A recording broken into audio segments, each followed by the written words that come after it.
प्रिय विद्यार्थियों, बी पाठ प्रथम भूगोल विषय के प्रथम प्रश्न पत्र के अंतर्गत आज हम नदी के प्रमुख कार्यों के बारे में अध्ययन कर रहे थे पिछले अध्यायों में। उसी क्रम को आगे बढ़ाते हुए आज के विषय के अंतर्गत हमें नदी डेल्टा के बारे में अध्ययन करेंगे।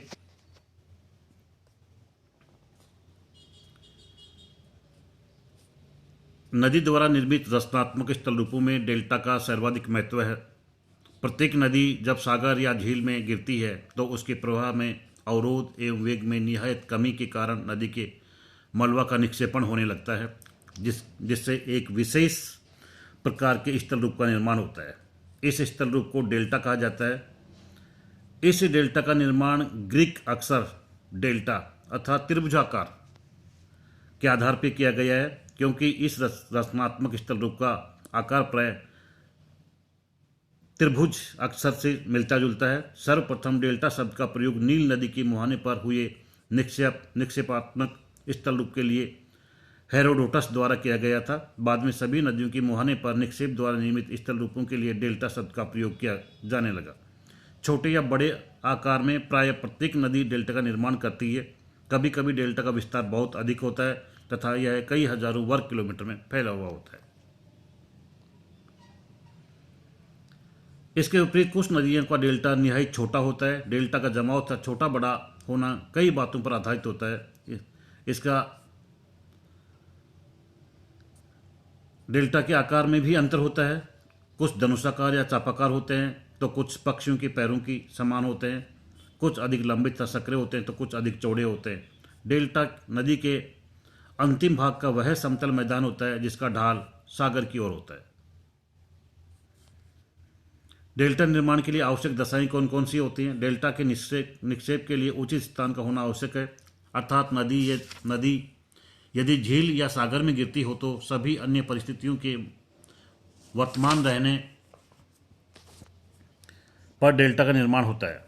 यही कारण है कि आंतरिक देशों की नदियां जो कि स्थल में ही रह जाती हैं, झील या सागर का दर्शन नहीं कर पाती, डेल्टा नहीं बना पाती। सागर की अपेक्षा झीलें डेल्टा के लिए अधिक सुविधाजनक होती हैं, क्योंकि इनमें सागरीय लहरों आदि का भय नहीं रहता। क्योंकि विश्व की महानतम नदियां सागर में गिरती हैं, अतः विश्व के बड़े डेल्टा सागर में ही बनते हैं। नदी का आकार तथा आयतन अधिक हो तथा उसका मार्ग भी लंबा हो, ताकि वह अपने साथ अधिक मात्रा में पदार्थों का परिवहन करके अपने मुहाने तक ला सके। अवसाद भार की मात्रा के साथ ही साथ उसके पदार्थों की बनावट तथा आकार भी महत्वपूर्ण होते हैं, क्योंकि यदि नदी महीन एवं बारीक कणों को ही अधिकता होगी तो नदी के वेग के साथ दूर तक समुद्र में चले जाएंगे, सागरीय जल के साथ ऊपर ही तैरते रहेंगे। इसके विपरीत यदि पदार्थ बड़े कणों वाले होंगे तो नदी के सागर में प्रवेश करते ही नीचे बैठने लगते हैं तथा डेल्टा के निर्माण में अधिक सहायक होते हैं। मुहाने के पास नदी का वेग अत्यंत मंद होना चाहिए ताकि समस्त पदार्थ मुहाने के पास ही जमा हो सके। जिस सागर में नदी गिरती है वहां पर सागरीय लहरों का वेग कम होना चाहिए। इसके अतिरिक्त मुहाने के पास ज्वार की तरंगें निर्बल होनी चाहिए ताकि निक्षेपित पदार्थ को वे लौटते समय बहाकर न ले जा सके। सागरीय तट तथा महासागरीय तटों के पेटे स्थायी होने चाहिए। यदि सागर की दशाएं परिवर्तनशील होती हैं तो डेल्टा का निर्माण नहीं हो सकता। यदि सागर निमज्जन होता है तो निमज्जन के साथ ही निक्षेपित पदार्थ भी नीचे चले जाएंगे तथा डेल्टा लुप्त प्राय हो जाएंगे। उपयुक्त परिस्थितियों के सुलभ होने पर सागर में नदी के मुहाने पर अत्यधिक पदार्थों का निक्षेप होने लगता है। यह निक्षेप नदी के मुहाने पर, नदी के किनारे वाले भाग, नदी की तली तथा नदी के मुख्य अग्रभाग में होता है। इस तरह एक विस्तृत पंख का निर्माण हो जाता है जो कि सागर की ओर ढलुआ होता है। नदी के मुहाने इस तरह के पंखों का निर्माण होता है जो कि सागर की ओर बढ़ते जाते हैं। ये पंख विस्तृत होने पर मिल जाते हैं। इनसे होकर बहने वाली नदी के मार्ग में ढाल के कारण अवरुद्ध उत्पन्न हो जाता है, जिस कारण एक ही धारा के रूप में अपना समस्त जल सागर तक नहीं ले जा पाती। परिणाम स्वरूप नदी कई शाखाओं में प्रतिशाखाओं में बढ़ जाती है।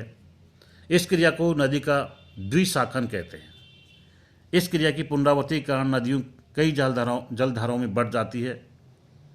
नदी के द्विशाखन द्वारा उत्पन्न मुख्य धारा की कई उपधाराएं जो जल वितरिका कहते हैं तथा इस तरह की जल वितरिकाओं वाली नदी को गुम्फित नदी के नाम से भी जाना जाता है।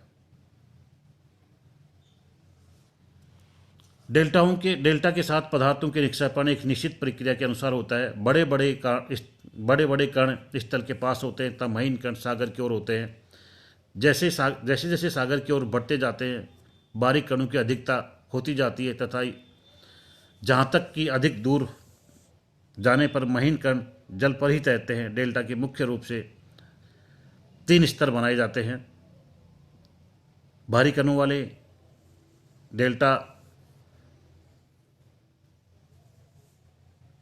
डेल्टा के सबसे ऊपरी स्तर को जो उच्च निक्षेप या ऊपरी स्तर कहते हैं वह चौड़ा तथा मंडाल वाला तथा समतल मैदान होता है। यह सागर तल से थोड़ा ही ऊंचा होता है। दूसरा होता है अग्र स्तर। यह डेल्टा सागर की ओर निकला हुआ भाग होता है। यह भाग खड़ी ढाल वाला होता है तथा सागर की ओर निकला हुआ होता है। अंतिम स्तर होता है निम्न स्तर। यह डेल्टा का निचला भाग होता है जो कि सागर की तली से पर बिछा होता है।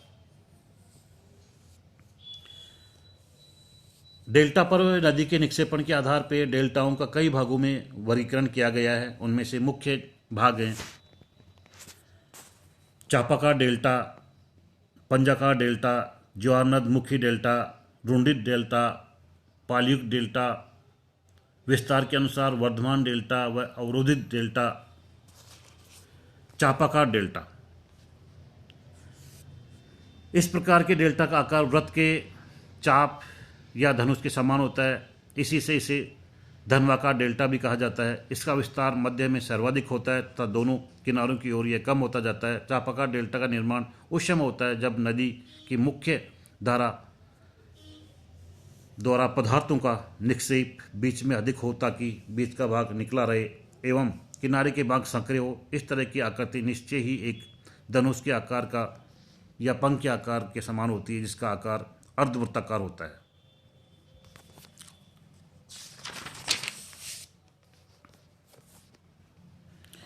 पंजा डेल्टा। पंजा डेल्टा का निर्माण उन बारीक कणों से होता है जो जल के साथ घोल के रूप में मिले रहते हैं तथा जिनमें चूने की मात्रा अधिक होती है। इनके निर्माण के लिए नदी का वेग कुछ अधिक होना चाहिए। नदी अपने साथ बारीक कणों वाले पदार्थों को पद लिए सागर में अधिक दूरी तक प्रवेश कर जाती है तथा सागरीय खारे जल के संपर्क में आने के कारण नदी के साथ लाए गए घोल के रूप में बारीक कण भारी होकर नदी के दोनों किनारों पर बैठने लगते हैं तथा कुछ समय बाद एक लंबे डेल्टा का निर्माण करते हैं। इस डेल्टा के पदार्थ बहुत ही बारीक कण और रंध्रहीन होते हैं अतः नदी का जल रिस कर नीचे नहीं जा पाता। परिणाम स्वरूप नदी सागर में अधिक दूरी तक एक ही धारा के रूप में प्रचलित होती है।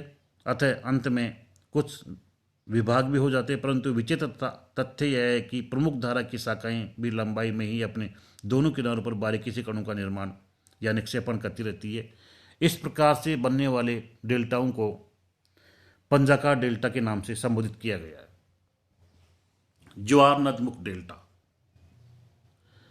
नदियों की एस्चुरी के भर जाने से निर्मित लंबे तथा सक्रिय डेल्टा को ज्वार नदमुख डेल्टा कहा जाता है। रुंडित डेल्टा नदी द्वारा निर्मित डेल्टा के आकार आदि में सागरी लहरें परिवर्तन करती रहती हैं। कभी कभी ये लहरें डेल्टा को काट छांट कर बहा ले जाती हैं। इस कारण डेल्टा कटे पटे रूप में ही रह जाता है। इस तरह के डेल्टा को भग्नाकार या रुंडित डेल्टा के नाम से संबोधित किया गया है। पालयुक्त डेल्टा जब एक नदी की कई शाखाएं अलग अलग डेल्टा का निर्माण करती हैं तो मुख्य नदी द्वारा निर्मित डेल्टा का विस्तार रुक जाता है। इसके विपरीत शाखाएं लोब के आकार में डेल्टा का निर्माण करती हैं। इन्हें पालयुक्त डेल्टा के नाम से संबोधित किया जाता है। वर्धमान डेल्टा जब डेल्टा का सागर की ओर निरंतर विस्तार होता है तो उसे प्रगतिशील डेल्टा कहते हैं। वर्तमान समय की अधिकांश नदियों के डेल्टा प्रगतिशील ही जैसे कि गंगा का डेल्टा, मिसिसिपी का डेल्टा। अवरोधित डेल्टा जब डेल्टा का विस्तार रुक जाता है तो उसे अवरोधित डेल्टा के नाम से संबोधित करते हैं। यह अवरोध सागरी लहरों या धाराओं के द्वारा उपस्थित हो सकता है। परित्यक्त डेल्टा जब नदी अपने पहले डेल्टा को छोड़कर अन्यत्र डेल्टा का निर्माण करती है तो पहले वाले डेल्टा को परित्यक्त डेल्टा के नाम से संबोधित किया गया है।